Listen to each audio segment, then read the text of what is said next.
रात को कमला देवी को अचानक सीने में तेज दर्द उठता है। वो जमीन पर गिर पड़ती हैं। आ आ आ पूरा घर घबरा जाता है। सब लोग तुरंत उन्हें अस्पताल लेकर भागते हैं। जल्दी करो, कमला को कुछ हो गया है। सभी अस्पताल पहुंच जाते हैं, लेकिन शिल्पा और दिव्या घर पर नहीं होती। अस्पताल में सब लोग बार बार शिल्पा और दिव्या को फोन कर रहे होते हैं। फोन क्यों नहीं उठा रही हैं ये दोनों? दूसरी तरफ क्लब में तेज म्यूजिक बज रहा होता है। शिल्पा और दिव्या डांस में मस्त होती हैं। फोन बजता रहता है, लेकिन आवाज म्यूजिक में दब जाती है। रात के 2 बजे शिल्पा और दिव्या घर पहुंचती हैं। दरवाजे पर उनके पति खड़े होते हैं। तुम पूरी रात कहां थी? सब लोग तुम्हें फोन कर रही थी। हमें हॉस्पिटल जाना था, लेकिन तुम्हारे चक्कर में हम नहीं जा पाए। वो हम किसी काम से बाहर गए थे। दोनों जल्दी जल्दी अस्पताल की तरफ निकल जाती हैं। अस्पताल में कमला देवी बेड पर लेटी होती हैं। उनके आसपास पूरा परिवार खड़ा होता है, सिवाय 2 मॉडर्न बहू के। मेरी दोनों बहुएं कहाँ हैं? मम्मी जी वो अभी तक आई नहीं, पता नहीं कहाँ गई थी। तभी शिल्पा और दिव्या दौड़ते हुए अंदर आती हैं। मम्मी सॉरी, हम आपके पास नहीं आ पाए। अब आप कैसी हैं? दोनों बहुएं सेवा करने लगती हैं। पानी देना, डॉक्टर से बात करना, दवाई लाना। कमला देवी उनके सिर पर हाथ फेरती हैं। मेरी बहुएं कितनी अच्छी हैं। थोड़ी दूर खड़ी नेहा, पूजा और प्रियंका ये सब देख रही होती हैं। देखो, सारी मेहनत हमने करी और सारी तारीफ ये ले लेंगी मम्मी जी से। हाँ, अब यहीं बैठकर ढोंग करती रहेंगी। टाइम पर तो आई नहीं, क्लब में डांस कर रही थी। कुछ तो बहुत गलत है और हमें ही कुछ करना पड़ेगा। अगले दिन घर में खुशियों का माहौल होता है। नेहा, पूजा और प्रियंका के घर वाले उनसे मिलने आते हैं। हंसी मजाक बातचीत से घर भर जाता है। बेटी, तू खुश तो है ना? हाँ माँ। कुछ देर बाद उनके घर वाले वापस चले जाते हैं। शाम को तीनों देवरानियां गार्डन में बैठी होती हैं। उनके मन में कई सवाल चल रहे होते हैं। हमारे घर वाले महीने में एक बार आते हैं और फिर चले जाते हैं। हाँ, लेकिन तुमने एक बात नोटिस की? क्यों? इन दोनों दीदियों के घर वाले कभी नहीं आते और ना ही ये कभी उनके बारे में बात करती हैं। हाँ, सही कह रही हो। मैंने भी कभी नहीं देखा इन्हें अपने घर पर बात करते हुए। बस हर वक्त अनजान लोगों से बात करती रहती हैं कि मैं रात को कॉल करूंगी, घर वालों के सामने फोन मत किया करो। पता नहीं कैसी कैसी बातें करती हैं। तीनों एक दूसरे को देखती हैं। अगले दिन शाम को घर के पीछे वाला दरवाजा आधा खुला होता है। शिल्पा और दिव्या चुपके से 2 अनजान लड़कों से धीरे धीरे बात कर रही होती हैं। उसी वक्त नेहा, पूजा और प्रियंका कूड़ा फेंकने के लिए उधर जाती हैं और आवाज सुनकर गेट के पास ही रुक जाती हैं। कल मैं सारी बात गोदाम में आकर करूंगी और कितनी बार कहा है, मेरे घर के पास मत आया करो। ठीक है, कल जरूर आ जाना। नहीं आई तो मुझसे बुरा कोई नहीं होगा। तीनों देवरानियां यह सब सुनकर एक दूसरे को हैरानी से देखने लगती हैं। रात को तीनों अपने कमरे में बैठी होती हैं। माहौल गंभीर होता है। अब हमें इनकी सच्चाई ढूंढनी ही पड़ेगी। ये कौन सा गोदाम है जिसके बारे में बात कर रही थी? सबके सामने इनका भांडा फोड़ना पड़ेगा। मुझे तो लग रहा है ये कुछ गलत काम कर रही हैं। अगले दिन से तीनों देवरानियां चुपके चुपके शिल्पा और दिव्या का पीछा करने लगती हैं। दोनों मॉडर्न बहुएं कार में बैठकर निकलती हैं और पीछे से तीनों ऑटो में उनका पीछा करती हैं। अरे मैडम, आगे वाली गाड़ी का पीछा करूं क्या? हाँ, लेकिन ध्यान से। तभी शिल्पा पीछे शीशे में देख लेती है। हमारे पीछे कोई आ रहा है। वो कार को अचानक इधर उधर मोड़ देती है। ऑटो वाला गुमराह हो जाता है। अरे, गाड़ी तो यहीं थी, कहाँ गई? अगले दिन तीनों फिर से पीछा करती हैं। इस बार उन्हें एक सुनसान इलाके में बड़ा सा गोदाम दिखता है। वो दूर से छुपकर देखती हैं। इतना बड़ा गोदाम, ये यहाँ क्या करती हैं? कुछ तो बहुत बड़ा खेल चल रहा है। तभी शिल्पा और दिव्या गोदाम से बाहर निकलती हैं और कार में बैठकर चली जाती हैं। अगले दिन पार्क में शिल्पा और दिव्या फिर से कुछ अनजान लड़कों से बात कर रही होती हैं। तीनों देवरानियां दूर से उनकी फोटो खींच लेती हैं। अब हमारे पास सबूत भी हैं। अब सच्चाई सामने लानी ही होगी। उसी रात तीनों देवरानियां चुपके से गोदाम के अंदर घुस जाती हैं। वो एक कोने में छुपकर सब सुनने लगती हैं। ये पैसे बहुत कम है, इतने में तो कुछ भी नहीं होगा। अभी तो घर और गाड़ी भी खरीदनी है। चलो आज हमारे साथ होटल चलते हैं। कल तो तुमने मुझे प्रॉमिस किया था। बाहर खड़ी तीनों ये सब सुनकर सन्न रह जाती हैं। ये कैसी हरकतें हैं? एक तरफ पैसों की बात, दूसरी तरफ लड़कों से। तभी प्रियंका का फोन बज जाता है। वो तुरंत उसे बंद कर देती है, लेकिन आवाज अंदर तक चली जाती है। ए, किसका फोन था? या कोई और भी है? वहां खड़े बॉडीगार्ड चारों तरफ फैल जाते हैं। जाओ देखो कौन है। 2 देवरानियां पूजा और प्रियंका पकड़ी जाती हैं और उन्हें खींचकर अंदर लाया जाता है। तुम लोग यहाँ क्या कर रही थी? बाहर छुपी नेहा तुरंत फोन निकाल कर कॉल करती है। पापा जी, आप लोग जल्दी आ जाइए, यहाँ बहुत बड़ी गड़बड़ी हो गई है, हमें आपको सच्चाई दिखानी है। तभी पीछे से एक बॉडीगार्ड आकर नेहा को भी पकड़ लेता है। भागने की कोशिश मत करो। तीनों देवरानियों को कुर्सी पर बिठाकर रस्सियों से बांध दिया जाता है। उनके चेहरे पर डर साफ दिखाई देता है। बहुत कोशिश कर ली ना सच्चाई जानने की, अब देखो इस सच्चाई की कीमत क्या होती है। तीनों देवरानियां एक दूसरे को देखती हैं। अंधेरा गोदाम, चारों तरफ खामोशी और बीच में कुर्सियों पर बंधी नेहा, पूजा और प्रियंका। सामने शिल्पा और दिव्या खड़ी होती हैं। उनके चेहरे पर अब कोई मिठास नहीं बल्कि सख्ती और गुस्सा होता है। तुमने क्या सोचा तुम हमारी छुपी हुई जिंदगी के बारे में सबको बता दोगी? अब हम तुम्हें बताते हैं सच्चाई की कीमत क्या होती है। इस घर में रहने लायक भी नहीं बचोगी तुम तीनों। हम डरने वाले नहीं हैं, हम तुम्हारी सच्चाई सबके सामने लाकर रहेंगे, तुम ऐसे बाज नहीं आओगी। तभी गोदाम के बाहर गाड़ियों की आवाज गूंजती है। पूरा परिवार, मोहन जी, कमला देवी, पांचों बेटे और रिया जल्दी जल्दी अंदर आते हैं। नेहा, पूजा, प्रियंका, हम यहाँ हैं। सभी दौड़कर अंदर आते हैं और तीनों को बंधा देखकर हैरान रह जाते हैं। ये सब क्या हो रहा है? तुमने हमारी बीवियों को क्यों बांध रखा है? ये हमारी छुपी हुई जिंदगी के बारे में जानने के लिए बहुत इंटरेस्टेड थी, इसीलिए हम इन्हें थोड़ा सबक सिखा रहे थे। तभी सभी की नजर गोदाम में खड़े अजनबी लड़कों पर जाती है। ये लड़के कौन है? पहले तुम बताओ, तुम कौन हो? हम इनके पति हैं। ये सुनते ही सभी लड़के एक दूसरे को देखने लगते हैं। माहौल और ज्यादा गंभीर हो जाता है। ये सब क्या चल रहा है यार? मैं अभी पुलिस को फोन करती हूँ। नहीं मम्मी जी, आप लोग यहाँ से चले जाइए, ये सब आप लोगों के समझने वाली बात नहीं है। इस अफरा तफरी में रिया चुपके से बाहर निकल जाती है और फोन मिलाती है। हेलो सर, आप जल्दी मेरी भेजी हुई लोकेशन पर आ जाइए, यहाँ कुछ बहुत गलत हो रहा है। कुछ ही देर में पुलिस की गाड़ियों की आवाज गूंजती है। पुलिस गोदाम के अंदर घुसती है। कोई नहीं हिलेगा। पुलिस तुरंत शिल्पा और दिव्या को पकड़ लेती है और उनके हाथों में हथकड़ी डाल देती है। सर आप समझ नहीं रहे हैं, हमने कुछ गलत नहीं किया। सब सच थाने में पता चल जाएगा। तीनों देवरानियों को खोल दिया जाता है। उनके पति उन्हें संभालते हैं। नेहा, हमें माफ कर दो, हमने तुम्हारी बात पर भरोसा नहीं किया। कोई बात नहीं, अब सच सबके सामने खुद आ जाएगा, ये खुद की बात देगी। गोदाम के अंदर पुलिस खड़ी होती है। चारों तरफ सन्नाटा होता है। शिल्पा और दिव्या के हाथ कांप रहे होते हैं। चेहरे पर डर साफ दिखाई दे रहा होता है। अगर अभी के अभी सच नहीं बताया तो सीधा जेल में जाओगी, पूरे 10 साल की सजा होगी तुम्हें। ये सुनते ही दोनों मॉडर्न बहुओं के हाथ पैर कांपने लगते हैं। हमें सब पता है, ये लड़कों को फंसाती हैं, उनसे पैसे लूटती हैं और फिर छोड़ देती हैं, और इस गोदाम में इन्होंने बहुत सारे गहने भी छुपा रखे हैं। चुप रहो, जब तुम्हें पूरा सच नहीं पता है तो मत बोलो। बस अब जल्दी जल्दी सारा सच बता दो, पुलिस यहीं खड़ी है, तुम्हें ज्यादा समय नहीं लगेगा। शिल्पा और दिव्या एक दूसरे को देखती हैं और फिर टूट जाती हैं। कुछ साल पहले की बात। शिल्पा और दिव्या एक प्राइवेट कंपनी में नौकरी करती थी। दोनों मेहनती थी लेकिन उनकी जिंदगी आसान नहीं थी। उनके पिता हर महीने उनकी पूरी सैलरी छीन लेते थे और उसी पैसे से शराब खरीद कर उनके सामने बैठकर पीते थे।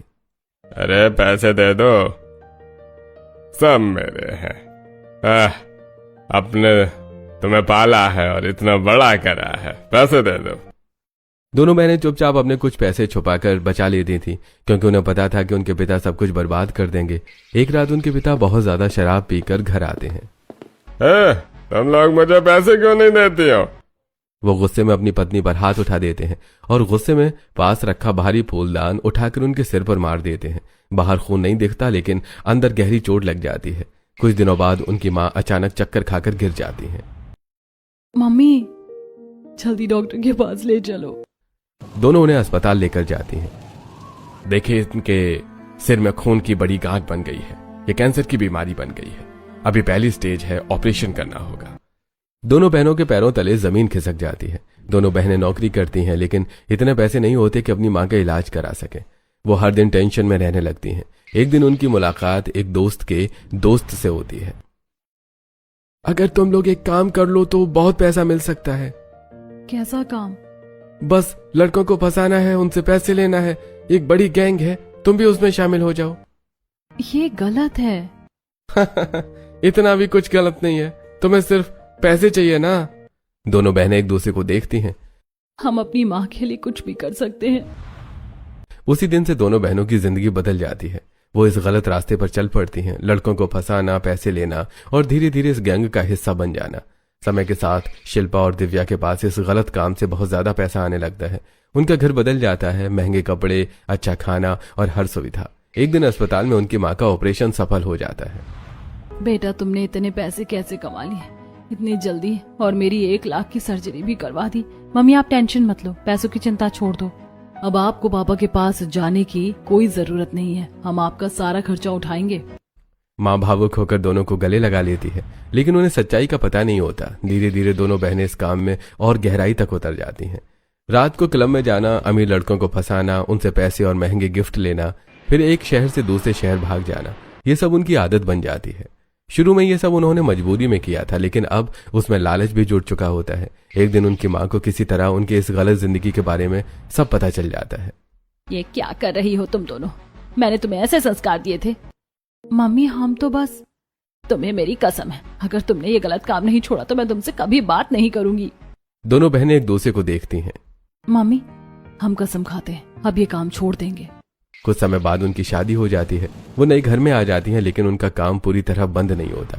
वो कोशिश तो करती हैं, लेकिन फिर फोन आने लगते हैं, महंगे गिफ्ट आने लगते हैं और लालच उन्हें फिर खींच लेता है। ऐसा करते हैं, सुबह से शाम तक घर संभालेंगे और रात को अपना काम करेंगे। हाँ, माँ की हर ख्वाहिश पूरी करनी है और अपने सपने भी। अब वो दोनों अपने ससुराल में भी चोरी शुरू कर देती हैं। राशन, गहने चुराना। जब भी उनकी माँ मिलने की बात करती, वो हर बार कोई न कोई बहाना बना देती। बेटा मैं तुम्हारे ससुराल आना चाहती हूँ। नहीं मम्मी, आज हम बाहर जा रहे हैं, आज घर पर कोई नहीं है, आप जाकर क्या करोगी? कभी वो ये भी कह देती, अगर ससुराल वालों को आपके और पापा के बारे में पता चल गया तो हमारी इज्जत चली जाएगी। माँ चुप हो जाती और कभी ससुराल नहीं आती। सबके माँ बाप उनके ससुराल जाते हैं। मम्मी हम बहुत खुश हैं, आपको टेंशन लेने की जरूरत नहीं है। माँ उनकी बातों में आ जाती और कभी उनसे मिलने नहीं आती। गोदाम में सब खामोश खड़े होते हैं। तभी पीछे से कमजोर आवाज सुनाई देती है। बस बहुत सुन लिया मैंने। सब मुड़कर देखते हैं, उनकी माँ वहीं खड़ी होती है। शिल्पा और दिव्या एकदम चौंक जाती हैं। मम्मी आप यहाँ कैसे? हमने बुलाया इन्हें, अब इन्हें भी पता चलना चाहिए कि उनकी बेटियां असल में कैसी हैं। माँ की आंखों से आंसू बह रहे होते हैं और दोनों बहुएं सिर झुकाकर खड़ी होती हैं। तुम दोनों मेरे लिए मर चुकी हो, मुझे तो तुम्हें अपनी बेटी कहते हुए भी शर्म आ रही है। शिल्पा और दिव्या सिर झुकाकर खड़ी होती हैं और उनकी आंखों से आंसू गिर रहे होते हैं। इतनी बेइज्जती मेरी तो तब भी नहीं हुई थी जब दुनिया को पता चला था कि मैं तुम्हारे पापा के साथ नहीं रहती, उनसे अलग हो गई हूँ। मम्मी हमें माफ कर दो, हम तो बस आपको वो जिंदगी देना चाहते थे जो कभी पापा नहीं दे पाए, और हमें इस काम की इतनी आदत लग गई कि अब किसी और काम में मेहनत करने का मन ही नहीं करता था। यहाँ बिना कुछ किए ही इतना पैसा मिल जाता था, कम मेहनत में ज्यादा पैसा है। और हमें लालच हो गया था, आधे पैसे हम मम्मी को दे देते थे और आधे अपने पास रखते थे। तुमने तो हमारे घर से भी चोरी की है। उस दिन जब मोहन जी सूटकेस लाए थे, उसमें से भी पैसे गायब थे। हाँ, और जो पैसे मैंने तुम्हें दिए थे उनमें से भी पैसे कम थे। जब हमारी शादी यहाँ हुई थी तब हमें ये सब करने में बहुत बुरा लगता था, और जब मम्मी को पता चला था तो उन्होंने हमें बहुत डांटा, कसम दिलवाई और हमने उनसे झूठ बोल दिया कि हमने ये सब छोड़ दिया। लेकिन हमने कुछ नहीं छोड़ा। हम अपनी माँ से बहुत प्यार करते थे, इसीलिए उनकी हर ख्वाहिश पूरी करना चाहते थे। और जब हमारी शादी इतने अमीर घर में हुई तो हमें और बुरा लगा, लेकिन हम आपसे पैसे मांगने से डरते थे क्योंकि आप क्या सोचेंगे हमारे बारे में। इसीलिए हम सामने अच्छे बनते रहे और पीछे से पैसे लेते रहे। मैं ना तुम्हें मॉडर्न समझती थी, समझदार समझती थी, लेकिन तुम तो आस्तीन का सांप निकली। तुमसे अच्छी तो मेरी ये गंवार बहुएं हैं जो पूरे घर का दिल से ध्यान रखती हैं। नेहा, पूजा और प्रियंका की आंखों में आंसू आ जाते हैं। बहन जी मुझे माफ कर दीजिए। मैं तो जब भी इनसे कहती थी कि मैं ससुराल आ जाऊं, ये हमेशा कोई ना कोई बहाना बना देती थी। कभी कहती थी घर पर नहीं है, कभी कहती थी बाहर है। हर बार मुझे बहला देती थी और मेरी भी हिम्मत नहीं हुई समाज में अपनी बेइज्जती कराने की, क्योंकि पहले ही मेरे पति ने मुझे मुंह दिखाने लायक नहीं छोड़ा था। गोदाम में पुलिस खड़ी होती है। माहौल अभी भी तनाव भरा होता है। तभी कमला देवी आगे बढ़ती हैं। सर आप चले जाइए, ये हमारा फैमिली मैटर है, हम मिलकर सुलझा लेंगे। अगर यहाँ कोई गैर कानूनी काम दोबारा हुआ तो मैं आप सबको पकड़ कर ले जाऊंगा। पुलिस वहां से चली जाती है। सभी एक दूसरे को देखते हैं। मम्मी जी देखा आपने, हमने पहले ही कहा था ना कि कुछ गलत चल रहा है। बेटा, तुमने उनकी छुपी हुई जिंदगी के बारे में इतना सब पता कैसे किया? नेहा, पूजा और प्रियंका एक दूसरे को देखती हैं। तीनों देवरानियां चुपके चुपके शिल्पा और दिव्या का हर जगह पीछा करती हैं। कभी गोदाम, कभी क्लब, कभी होटल। वो उनकी फोटो खींचती हैं जिन लड़कों से वो मिलती हैं, उनकी जानकारी निकालती हैं, हर होटल की डिटेल, हर मुलाकात, सब कुछ इकट्ठा करती हैं। धीरे धीरे उनके हर गैर कानूनी रिश्ते और काम का सच सामने आने लगता है। दीदी, आपने हमारे साथ भी बहुत बुरा किया। सबके सामने इतनी अच्छी बनती थी और अकेले में हमें इतना सुनाती थी। हम तो आपको अपना समझते थे। हमें माफ कर दो, हमें पता है हम बहुत गलत थे और आज हमारी ये दोहरी जिंदगी में भी तुमने ही सबक सामने लाई, वरना हम तो शायद एक दिन पुलिस वालों के हवाले हो जाते। हम तुम दोनों को तलाक दे देंगे, तुम हमारे घर में रहने लायक नहीं हो। अरे नहीं बेटा, ये क्या कह रहे हो तुम? अगर तुम्हारी बीवियों से एक बार गलती हो गई तो इसका मतलब ये नहीं कि तुम रिश्ता ही खत्म कर दो। रिश्ते निभाने के लिए समझदारी चाहिए। हाँ बेटा, हम ऐसे अपनी बहुओं को घर से नहीं निकाल सकते। हम उन्हें एक और मौका देंगे, लेकिन अगर इसके बाद भी ये नहीं सुधरी तो फिर हम इन्हें हमेशा के लिए घर से निकाल देंगे। मधुबाला आगे बढ़ती है और हाथ जोड़ लेती है। भाई साहब, बहन जी, आपका बहुत बहुत शुक्रिया। इतनी बड़ी गलती के बाद भी आपने मेरी बेटियों को घर से नहीं निकाला। अगर ये घर से निकल जाती तो इनकी जिंदगी भी मेरी जैसी हो जाती, बिना पति के, और समाज इन्हें जीने नहीं देता। बहन जी, हमने इन्हें माफ कर दिया है, लेकिन अब ये सब काम ये दोबारा नहीं करेंगी और आपका जो भी खर्चा होगा अब हम उठाएंगे। नहीं बहन जी, इसकी जरूरत नहीं है, मैं काम कर लूंगी कहीं। आप हमारी फैक्ट्री में काम कर लेना, आपको कहीं जाने की जरूरत नहीं है।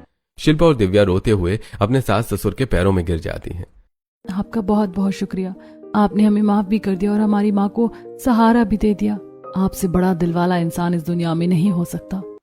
तीनों गवार बहुएं भी उन्हें उठाती हैं और गले लगा लेती हैं। अब सब ठीक हो जाएगा। समय के साथ शिल्पा और दिव्या सच में बदल जाती हैं। घर के काम में हाथ बटाती हैं, सबके साथ प्यार से बात करती हैं और अब तीनों देवरानियों के साथ भी बहनों जैसा रिश्ता बना लेती हैं। जो गवार कहलाती थी वही इस घर की असली समझदार और सच्ची बहुएं निकली।